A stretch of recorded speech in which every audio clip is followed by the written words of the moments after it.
जागेमध्ये भंगार वाहनांची संख्या वाढली आहे। नो पार्किंगचे फलक असूनही बेधडकपणे वाहनं पार्क केली जात आहे, त्यामुळे वाहतूक पोलिसांची डोकेदुखी वाढलेली आहे। याशिवाय जुने आणि मोडकळीस आलेल्या वाहनांचा देखील इथे खच पडलाय, तर याचा फायदा मद्यपी आणि गरजुल्ले घेताना दिसत आहे। उल्हासनगरमध्ये भारतरत्न डॉक्टर बाबासाहेब आंबेडकर यांच्या पूर्णाकृती पुतळ्याचं अनावरण करण्यात आलेलं आहे। आंबेडकर जयंतीच्या पार्श्वभूमीवरती स्थानिक आमदार डॉक्टर बालाजी किणीकर आणि बंतेजी महातेरो यांच्या हस्ते या पुतळ्याचं अनावरण झालं।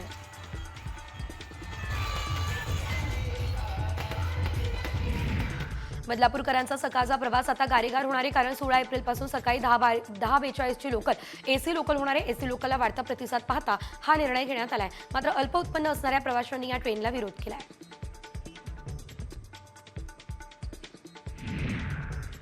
डोंबिवली पूर्वमध्ये जुना आयरे रोड या ठिकाणी आता रस्त्याचं काँक्रिटीकरणाचं काम सुरू आहे। या रस्त्याच्या कामाच्या खोदकामादरम्यान केडीएमसी पाण्याची पाईपलाईन फुटलेली आहे। तब्बल 2 तास पाण्याचे फवारे उडत होते आणि त्यामुळे लाखो लिटर पाण्याची नासाडी झाली आहे। केडीएमसी अधिकाऱ्यांना माहिती देत असताना या पाईपलाईनवरील पाणी पुरवठा बंद करण्यात आलेला आहे।